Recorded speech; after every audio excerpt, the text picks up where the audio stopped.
Hey, you guys. I just wanted to pop on. This is going to be part 3, kind of just a recap to part 1 and 2 that I posted a few days ago about the question of how does a narcissist really believe their own lies that they're telling you?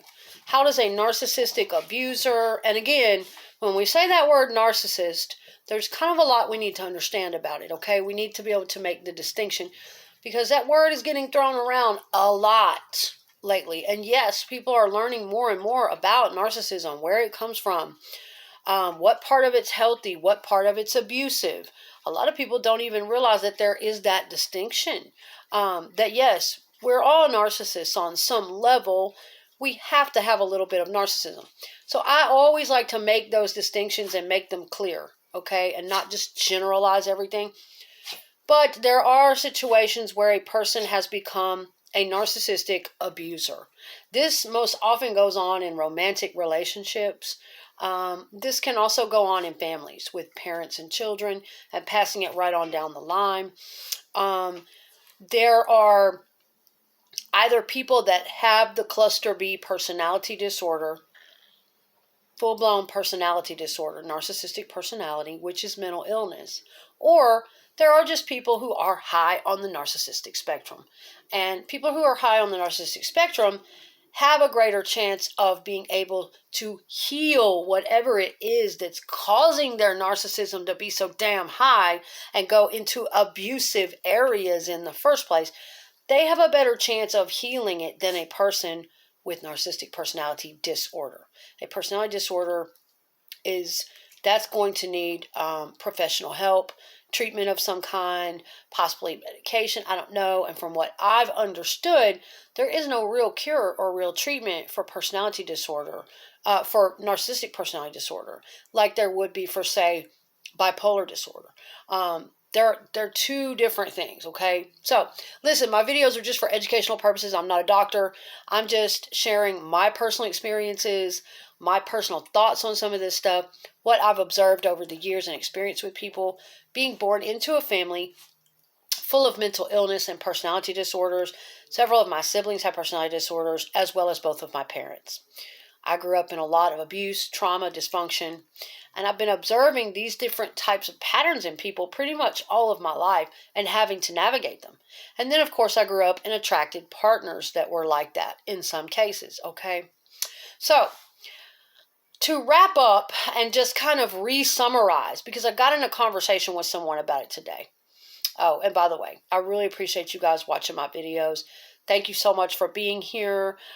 Be sure to hit like if you're getting something out of my content.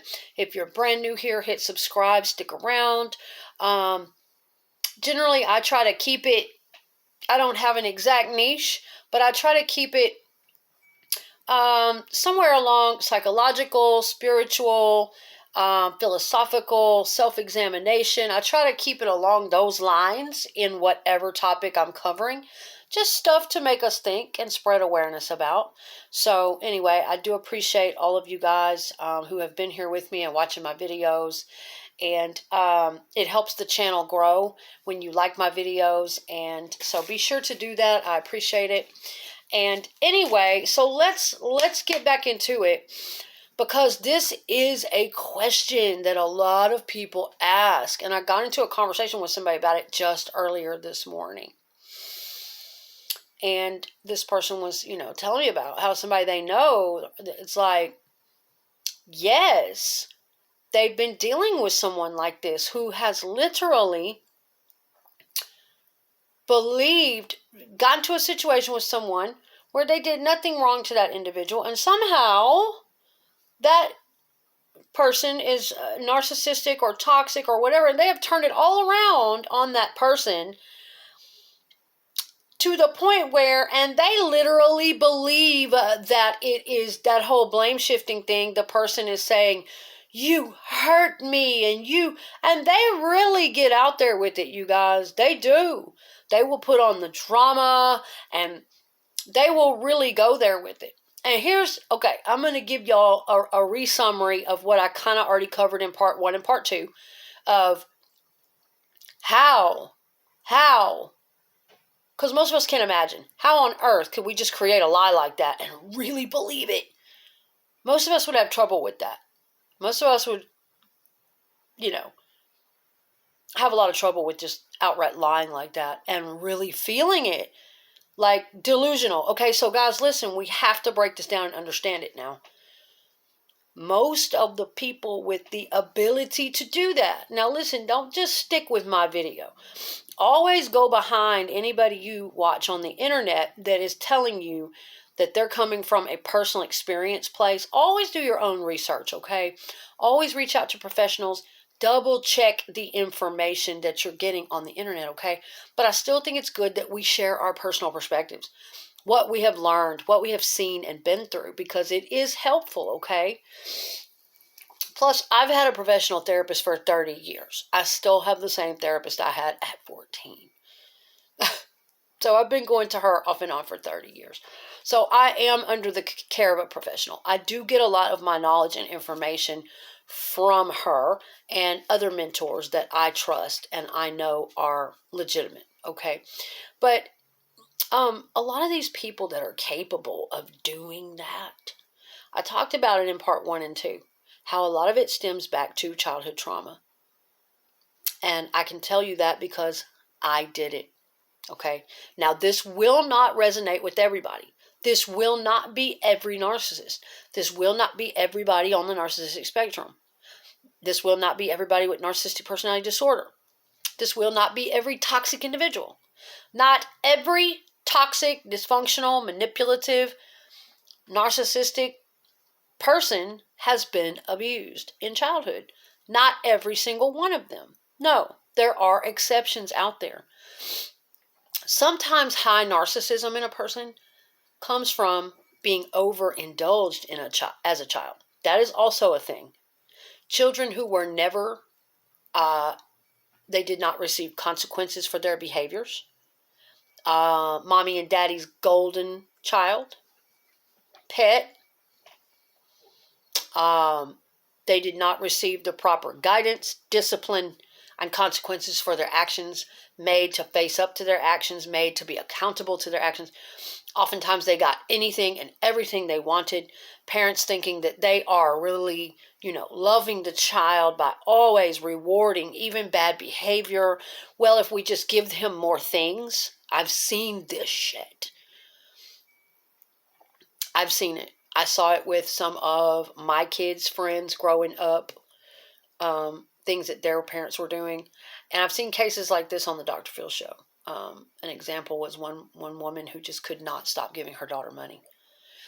And when the daughter got to a certain age, that daughter believed that you better give me my salary, my allowance. And her mother was like $2,500 a month or something she was given to this girl. And, and that happens a lot of times. The more we as parents have, the more we think that we need to shower our children with. And that can get out of hand. So sometimes that is where narcissism comes from. High narcissistic tendencies. It didn't come from being beaten, abused, molested, neglected, twisted emotionally. It came from being overindulged. And Dr. Phil plainly pointed out, he busted them right out on that, and he's right. That is abuse. That is a form of abuse. If you are overindulging your small child, and all through their childhood, teenage years, preteen, teenage, and on up, if you're overindulging your child and you are not giving them the guidelines and the balance and the discipline and the consequences for their actions, making them face up to things and making them go without sometimes. I personally, as a parent, I can't tell any other parent what to do. But that does seem like a form of abuse because they're not going to be able to face society. That is basically a way of, it's almost like a mental and emotional abuse, because a neglect of sorts, because it's not giving them the realistic and healthy and proper guidelines and example and teaching that they're going to get that hardcore shit when they get out in the world anyway. The world isn't going to play that. The world isn't going to owe you. The world is going to be like, we don't owe you shit, spoiled ass. And they're in for a rude awakening. So, I'm not going to get all into parenting 101 right now because, there's no perfect parents. But sometimes that's how people develop high narcissism. It's not just from trauma, okay? And a lot of people question, my dog is going crazy, y'all. He wants some of my food. He wants some of my food. Hector, you want to say hi to YouTubes? You want to say hi? Oh, say hi to YouTubes. That's my baby. Anyway, I can't stay on too long on this video, but I just wanted to touch base on this again and do a recap. I have a lot of other video content to get to. But people ask this a lot. It's flabbergasting to most of us. How in the hell does a narcissistic abuser, they flip the script on us, they create a false narrative, and they pretend that it was you that did it to them. And they really make themselves believe that shit. They can do it quick.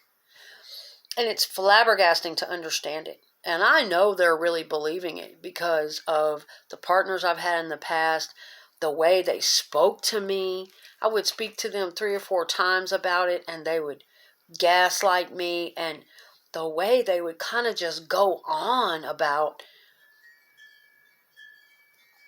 the whole false narrative, and I could tell that they had really flipped it over in their head and that they had really been sitting around thinking on it, that what an awful person is she, what she did. And they will make sure to pick out all the little things that will support their false narrative and support their delusion, even if those things about you were meant in a good and loving way.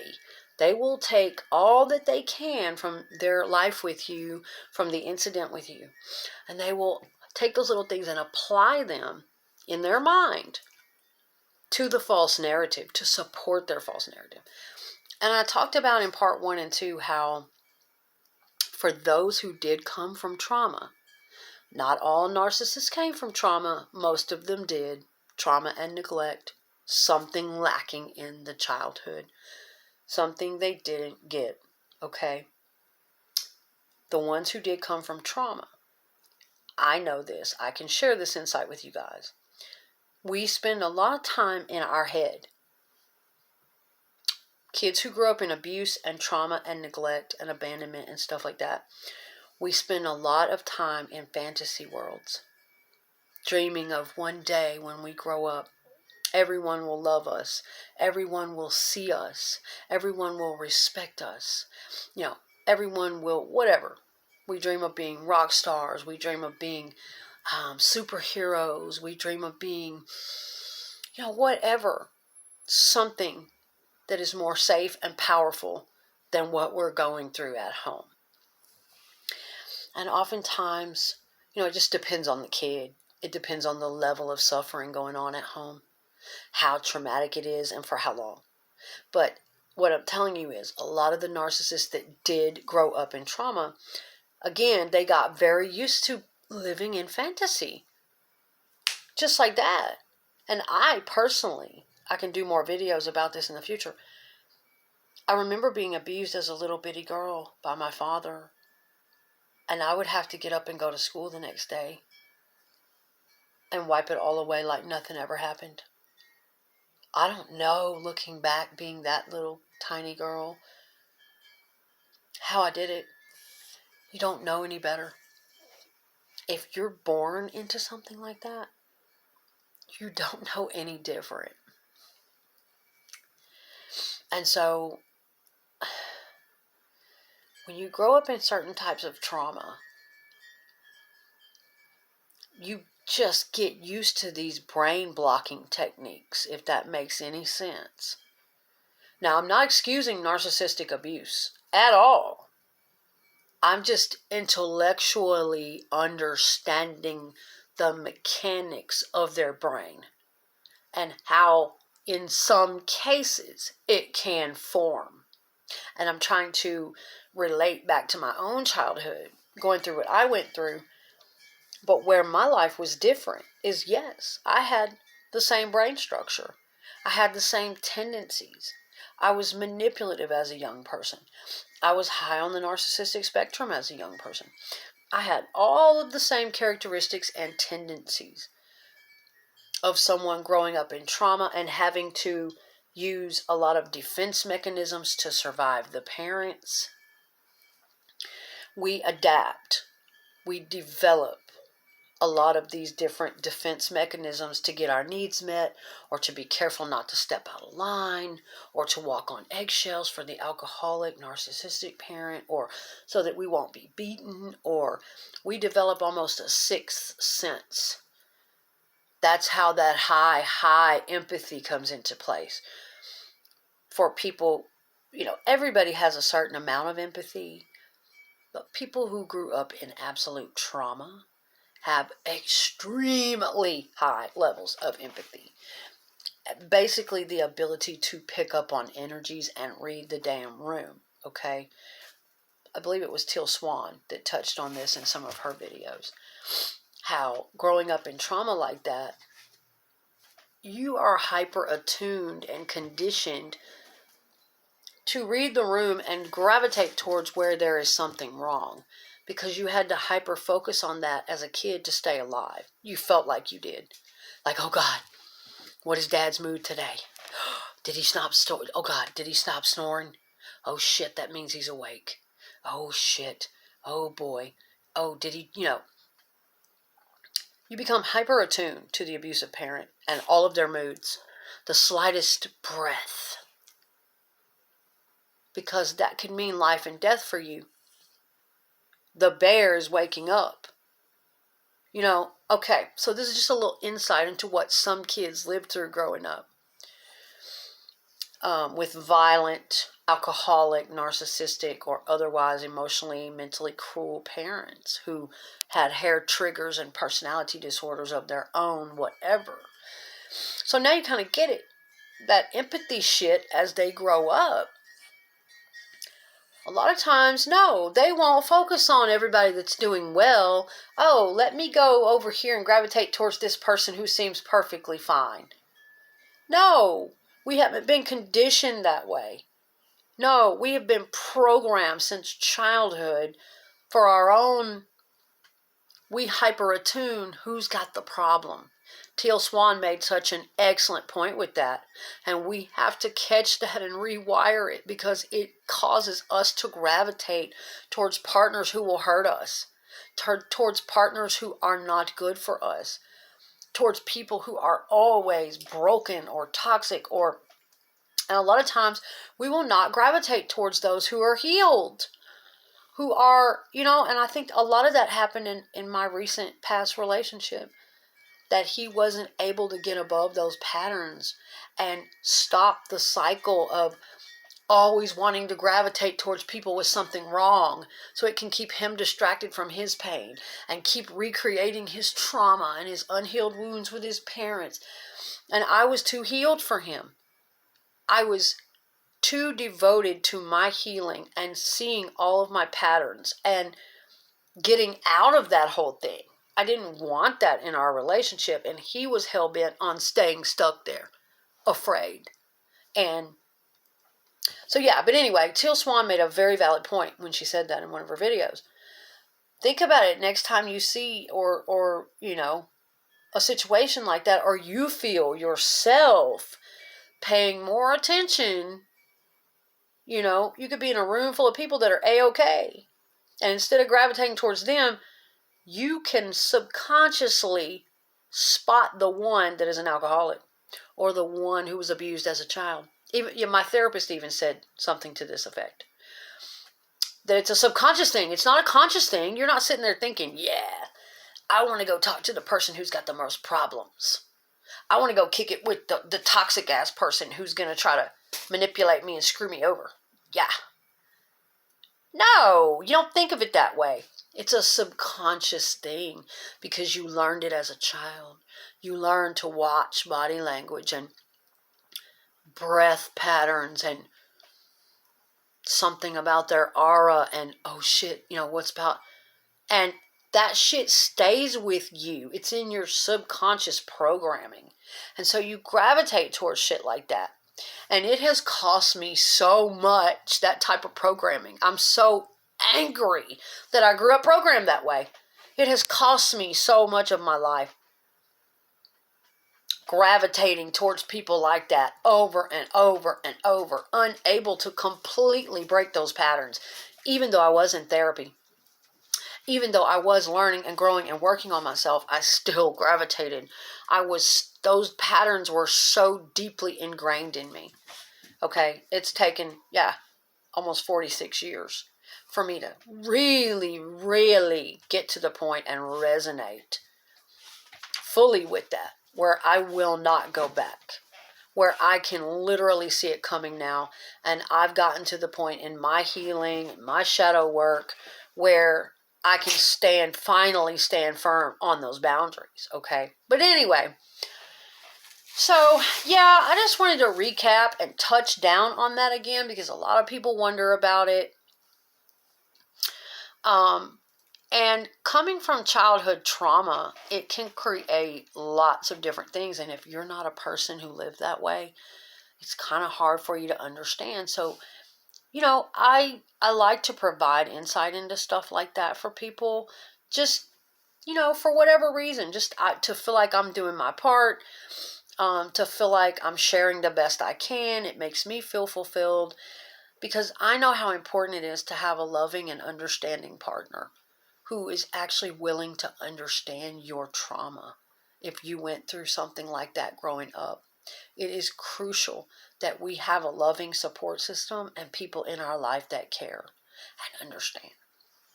So, especially if you have a partner that grew up in childhood trauma, I'm hoping to help provide a little bit of insight into stuff like that, okay? And why we do the things we do, okay? And hopefully that'll help you understand your person a little better, or maybe understand yourself a little better. But what I do not excuse or condone is abuse. I am not giving this information to help you understand your abusive partner more so that they can abuse you more, so that you can keep forgiving them, staying with them, making excuses for them. I did it as well. That's not what this is about, okay? Just because we want to intellectually understand personality disordered people doesn't mean we're going to put up with their abuse. Not for 1 second. We practice self-love in order to love them fully. And if that means leaving them, if that means not having them in our life, then that's what we do. So, I just want to make sure that's clear, okay? No, this is in no way condoning or excusing abuse, disrespect of any kind on any level. Okay. But just wanted to let you guys know, a lot of times, again, it comes from the childhood conditioning of being able to slip right into fantasy, of living in fantasy all the time. I remember I was so controlled and smothered, and I couldn't go with my friends, and I was always kept inside and right up under my dad's thumb. And I would just daydream and daydream. I would write songs and play teacher. And this was before the days of social media. And we didn't have video games when I was growing up. I didn't have video games. I had very minimal. I had a few toys, I had pens and pencils and art stuff and a little AM/FM radio and a few cassette tapes. And that was about it. I had to make shit up, I think it was great to live in my imagination a lot. It made me a very creative child, and it made me able to survive a lot because of that ability to go inside my head and to have worlds inside myself. I'll talk more about that one day. It made it to where I could survive a lot in the adult world by kind of falling back on that imagination and creativity and the worlds that I had created inside. But it can also become very toxic. If that kid, here's the difference. If that kid who has been traumatized, beaten, molested, mentally, verbally, or emotionally twisted and hurt, if they don't get any help, if they don't get any therapy, okay, you turn out with two different kinds of people. But even so, even when I had somebody intervening and I started therapy at 14, a lot of times this shit's not going to soak in until you're like 25 or some shit. But the seeds were sown. That's the important part. The earlier that people can catch the healing process, the better. But I still suffered. Even though I had a therapist pretty early on, I was not absorbing all that shit at first. I was still quite rebellious, quite walled off, quite hardened, quite defensive. I had to go off and on for years. You have to be really devoted